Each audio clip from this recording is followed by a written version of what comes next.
It was a bright spring morning when James puffed importantly into the yard. Sir Topham Hatt had an unusual job for him today. "Well done, James," he said. "I see you have plenty of steam already." "Yes, sir," replied James eagerly. "That means you can set off right away," said Sir Topham Hatt. "Where to, sir?" asked James. "To the Battery Farm," said Sir Topham Hatt. James's driver climbed out of the cab to talk with Sir Topham Hatt. James couldn't hear what they were saying, but he tried hard to listen because he was puzzled. James had never heard of a farm for batteries before. He'd seen the signalman put batteries in his transition radio, but he didn't think that they came from a farm. James was soon pulling hard up the hill, away from the station yard. A battery farm, he puffed to the freight cars. "It's not far now, James," called his driver. "Farmer Finney is meeting us at Titmouth."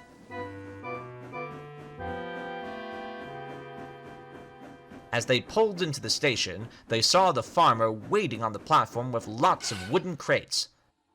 The crates were loaded carefully into James's freight cars. Farmer Finney waved them off. "Take care," he called.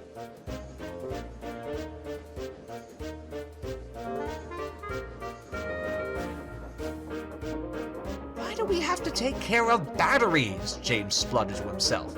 "Come on, James," shouted his driver. "We have to deliver this to the school by 10 o'clock. So James went full steam ahead along the track. But there was something up ahead. A line of hens were flapping about on the track. "Stop, stop, stop!" shouted James as his driver leaned hard on the brake lever. With a bang and a clunk, James stopped just in time. Broken eggs lay everywhere. "What a mess," sighed James's driver. "Eggs?" said James in surprise. "I thought they were batteries." James's driver laughed. "Farmer Finney keeps hens and chickens who lay lots of eggs. That sort of farm is called a battery farm," he explained. James did feel silly. They were interrupted by the sound of Terence the tractor. Farmer Finney had come to see what had happened. He was surprised to see that some of his hens had escaped, and was sorry that they had caused an accident. "What can I do to help?" he said. "You can deliver some more eggs to the school while we get help," said James's driver. "The children need them to make pancakes." The farmer agreed. "I'll hook up a trailer to Terence and drive slowly so that no more eggs get broken." It was a day of surprises for James. While the railway staff helped put the car back on the rails, the driver told James all about Shrove Tuesday. People make a batter using eggs and cook it in a big frying pan to make delicious pancakes. The school children are making pancakes today in their cookery lesson, he said. When the farmer returned, he had something in his hand. It was a frying pan. "A pancake!" cried James. "With lemon and sugar," said the driver. The children had made them a special pancake. So before they got back to work, the driver, the farmer, and the workmen shared the big pancake, and James looked on happily.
Percy in a muddle.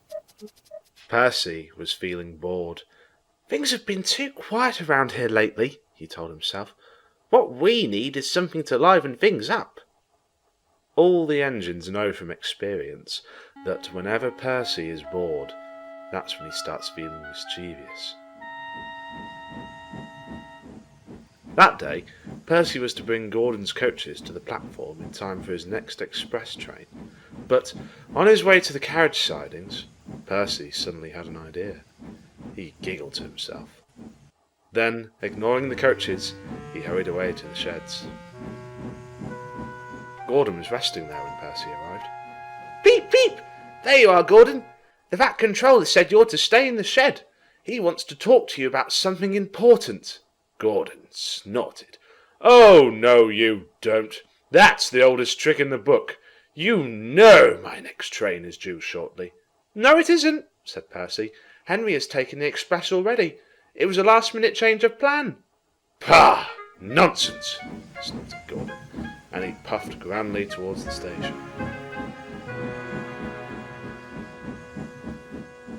But when Gordon arrived, he was surprised not to find his coaches waiting for him. That's funny, he muttered. They ought to be here. Perhaps Percy was telling the truth after all. His driver wasn't so sure. If Henry has taken the express, then why are all those people waiting on the platform? That's what I'd like to know, fumed the station master. Where in the world are your coaches, Gordon? Gordon tried to explain about Percy, but the station master wouldn't listen. By this time, Percy was nowhere to be seen, so Gordon was forced to fetch his own train. When he was able to leave, the express was late, and the passengers were cross.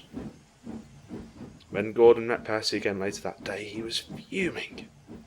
So, Gordon, grinned Percy, did he talk to the VAT controller then? No, I was too busy trying to find my coaches. Sorry about that, Gordon. It was only a bit of fun. You should try it yourself some day. Then you wouldn't look so grumpy. And Percy puffed away giggling. Gordon was about to reply, but then stopped.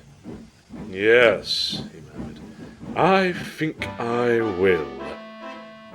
That night, Gordon was due to pull his evening train. He won't be back until much later.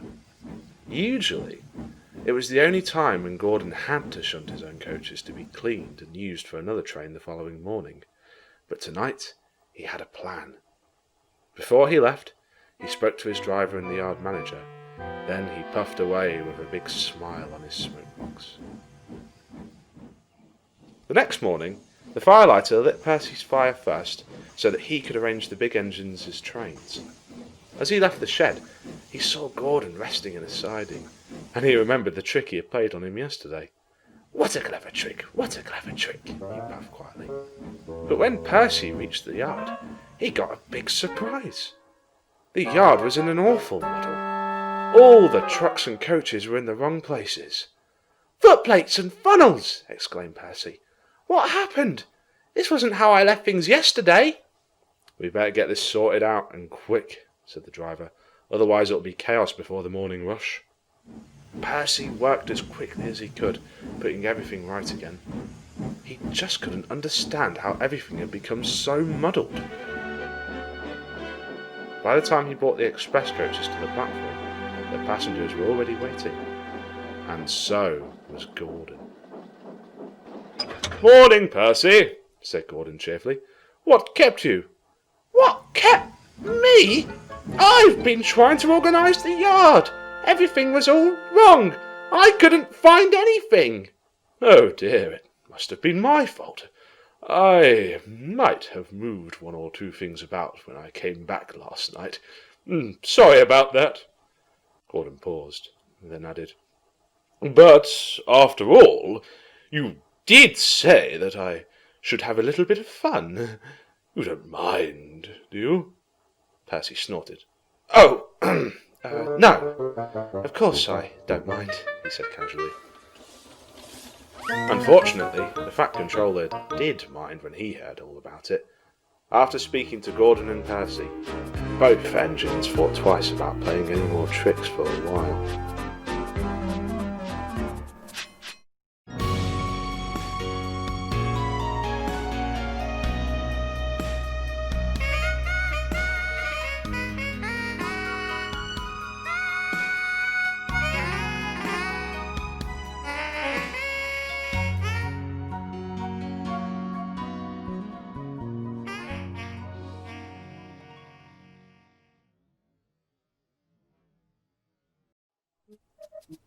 Percy and the Brakevan.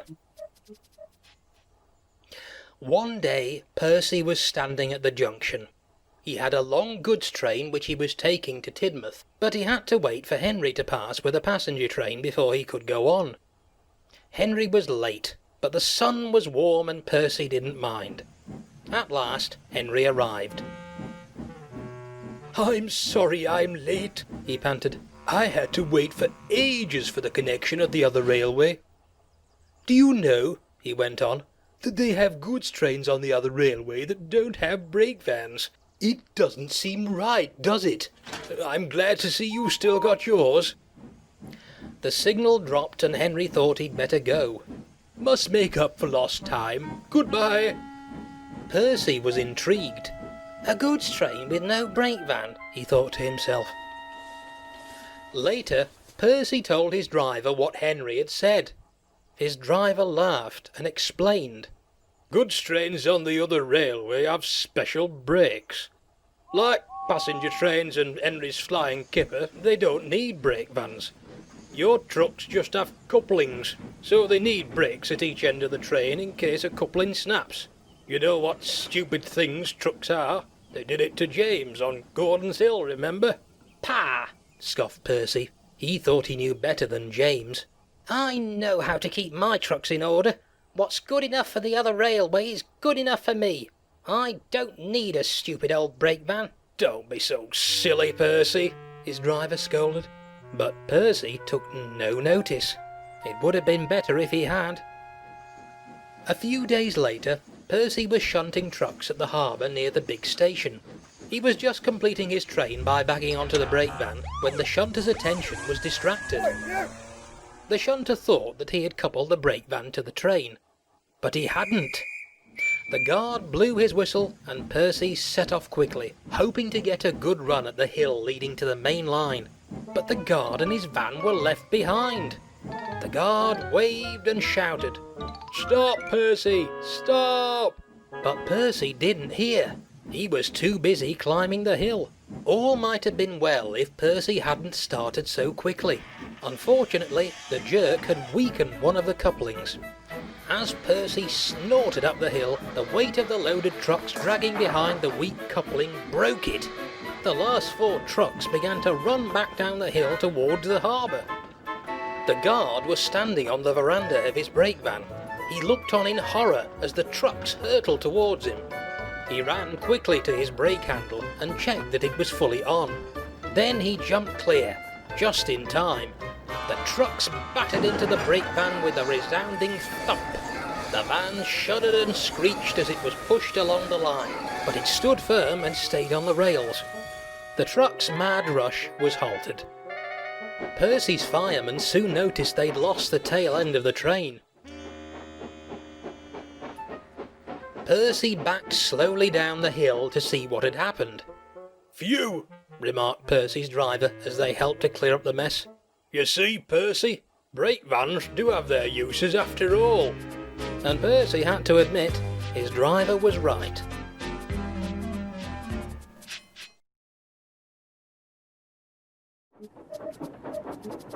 James's rest cure.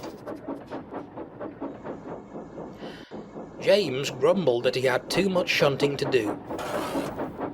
"How can I be expected to see to everything?" he would grunt. "Here, there and everywhere. I shall wear my wheels out, and what will the Fat Controller do then?" Henry and Gordon took no notice. They knew James, and they'd heard it all before. It's easy enough to bustle about looking busy," said Gordon. "But it's the real work you do that actually counts," put in Henry. "Rubbish!" snorted James, and bashed some trucks angrily. One day Edward was at the shed. While he was there, a message came through. A train of trucks loaded with stone blocks was waiting at his station. He was to fetch it and bring the trucks to the harbour for loading onto the ships. James looked envious. "I wish it was me." Edward felt sorry for him. "Why don't you go and collect the trucks then?" he suggested. "I'll stay here in the yard and shunt. It'll be a nice change for you." Their drivers agreed and James puffed proudly away. This is nice, he chirruped happily to himself as he sped along the rails. But he didn't stay cheerful for long. The dirty, rude trucks are always on the lookout for an engine they can be spiteful to. They had heard about James, and when they saw him backing towards them, they jeered loudly. "Look, it's Bootlace James!" they cried loudly to each other. "Now we'll have some fun. A bootlace won't help him today." They sniggered to each other and made a naughty plan to spite James. The stone was heavy, and the load was bad enough without the trucks making it worse, but they didn't care about that. They tried all sorts of tricks. They slipped their brakes on so that James had a difficult time starting. "Come on, you lot!"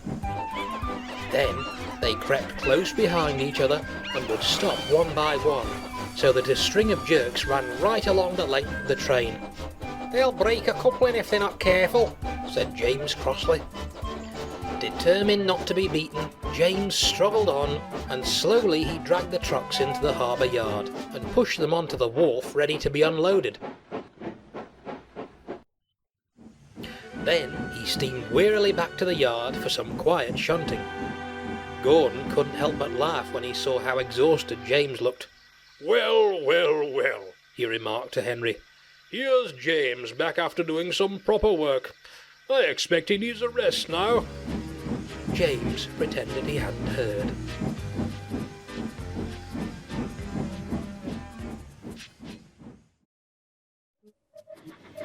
Percy to the rescue. One day near Christmas, Thomas was surprised to see the vicar leading a group of children, all dressed in their best clothes, onto the platform at Farquhar.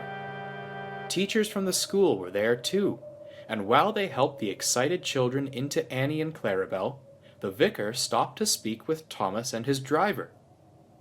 "It's the school Christmas party," he explained. "This year we're having one big party for all the schools in the valley, so we shall be leaving you halfway down." When everyone was ready, Thomas set off.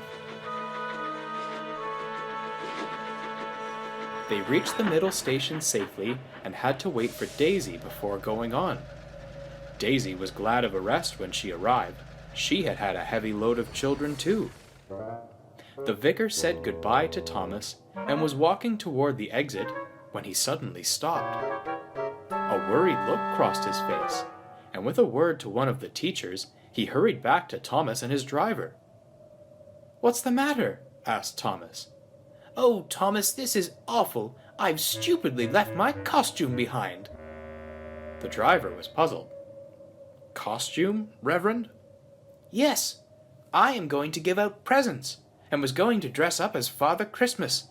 But my costume is in a box on a seat at Farquhar Station." Thomas's driver scratched his head. "Any hope of Daisy getting there and back in time for the party?" "I don't think so," replied the vicar worriedly. "I'm supposed to be ready in 20 minutes. But Thomas knew exactly who could help. "What about Percy? He was shunting at Farquhar Station when we left. He could bring the box." "Well done, Thomas," the driver exclaimed. "I'll telephone the yard at once. But then we must be off. We can't keep our other passengers waiting." The passengers didn't mind waiting, and it wasn't long before they heard a breathless beep beep in the distance. Percy bustled importantly around the curve and stopped beside Daisy. His driver handed the box to the vicar. "Thank you, Percy," and he hurried away to the party. Later that day, Sir Topham Hatt came to see Thomas, Daisy, and Percy. "The vicar of Farquhar and all the teachers have asked me to thank you for your quick thinking. Your help made the children's party a great success." The engines were pleased.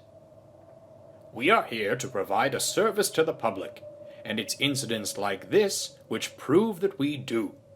I am proud of you all. Thank you, and a Merry Christmas to everyone."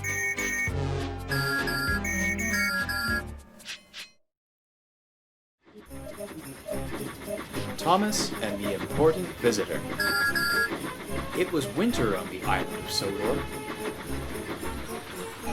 Heavy dark clouds filled the sky, and that night it snowed heavily. By morning, Deep drifts had piled up in the surrounding countryside. Poor Bertie the bus set out early from Farquhar, but had to turn back soon after. "We can't get over the hill," he told Thomas.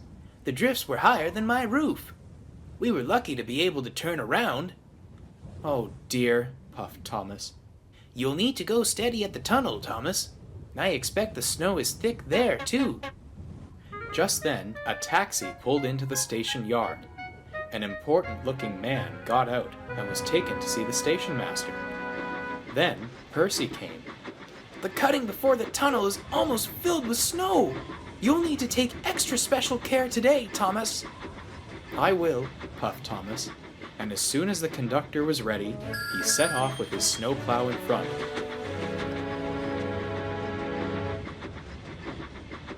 But as Thomas reached the valley, they found that the snow was so thick it bent the snowplow, which began to damage the rails. "That's torn it," said the driver. "We'll never get through now."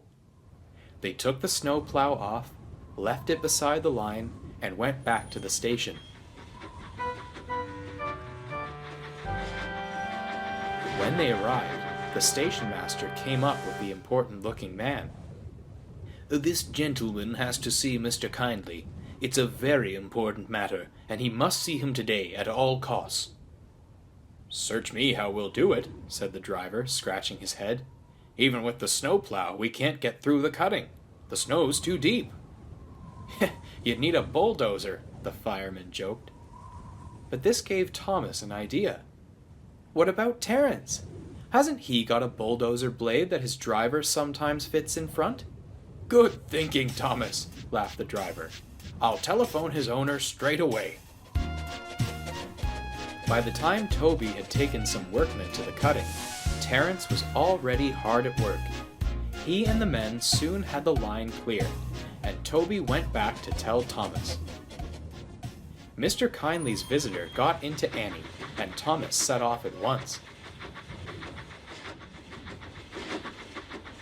Deep cliffs of snow stood on either side of the line that Terence had cleared, and Thomas puffed triumphantly through.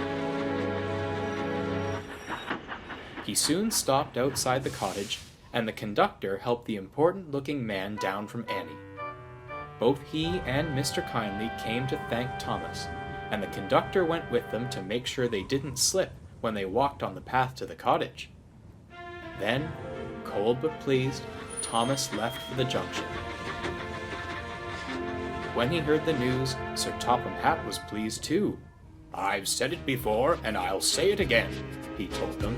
"There can be no doubt that Thomas is a really useful engine."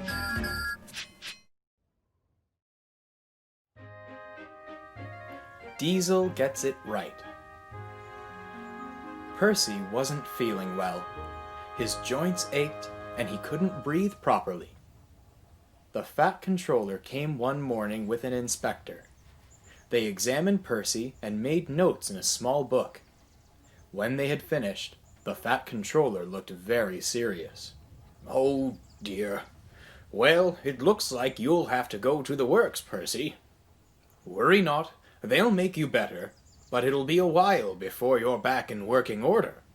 "But who will look after my trucks?" wheezed Percy. "Toby can't do everything on his own." He certainly can't. I suppose we'll have to borrow another engine." Thomas was waiting at the junction, when suddenly... Oh, it can't be! But much to Thomas's dismay, it was. Diesel came rolling up alongside him. "Good morning, Thomas." "Hello," said Thomas, suspiciously. "You've come to help Toby, I suppose. If that's the case, then no tricks, please." "Tricks? What? Me?" said Diesel slyly. "I'm only delighted to be of assistance to you really useful engines again." "Good," replied Thomas shortly. "I'll believe it when I see it," and he puffed away.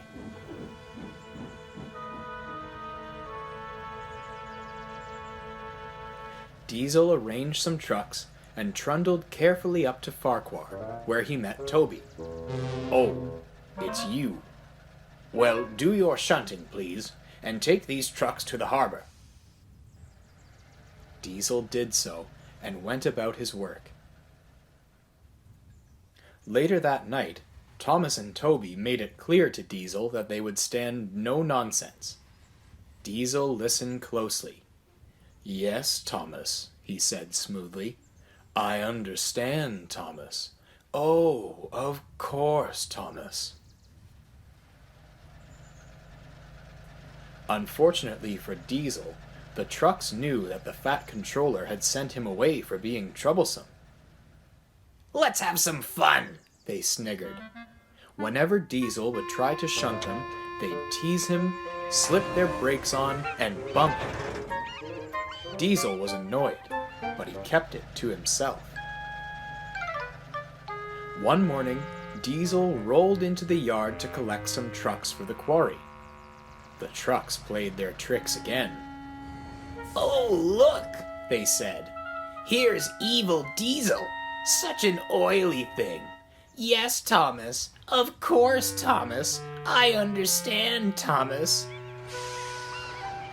Diesel tried his best to ignore them, but could soon stand no more. "That's it. I'll teach you," he roared, as he gave the trucks a fierce shove, sending them careening down a siding. The oldest truck, who was also the rudest, was at the front of the line. Too late, he saw what was coming.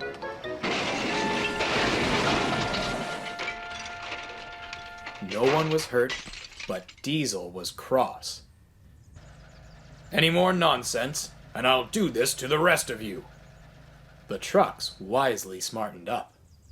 While the workmen cleared up the wreckage, the fat controller came to see Diesel. "I brought you here to help out, not to cause more trouble. I will be sending you back as soon as I can arrange it." After being talked to like that, Diesel was glad to be going home. The next day, Daisy had just left the top station and was making good time. But as she went down the hill, she felt something warm and wet splashing against her wheels. By the time she reached the airfield station, she was feeling hot and her joints were stiff. "Oh, what's happened?"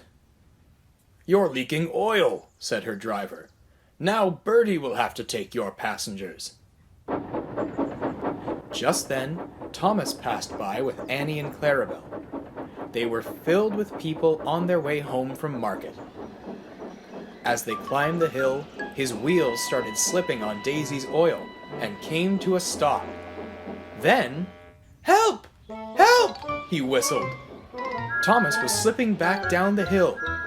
Near the bottom of the hill are special points used to derail runaway trucks. Thomas could not stop his heavy train from pulling him down the line towards the set of points. Clarabelle's wheels leapt off the line and sank into the mud, but thankfully came to a stop. The guard, who was shaken up, surveyed the accident. "That's torn it," he said. "We'll have to call for help now." Diesel was waiting with his last train before going home. He sniggered slyly when he heard what happened to Thomas. Serves him right. Then Diesel remembered that Thomas was blocking the line, so he couldn't get home. Diesel grumbled to himself as he shunted his trucks into a siding. When he arrived at the hill, he crept slowly down before sitting just a few feet in front of Thomas. The guard had helped the passengers back to the station. Workmen had laid wooden boards to re-rail Clarabelle. They cleaned the tracks and put sand down to help the two engines grip.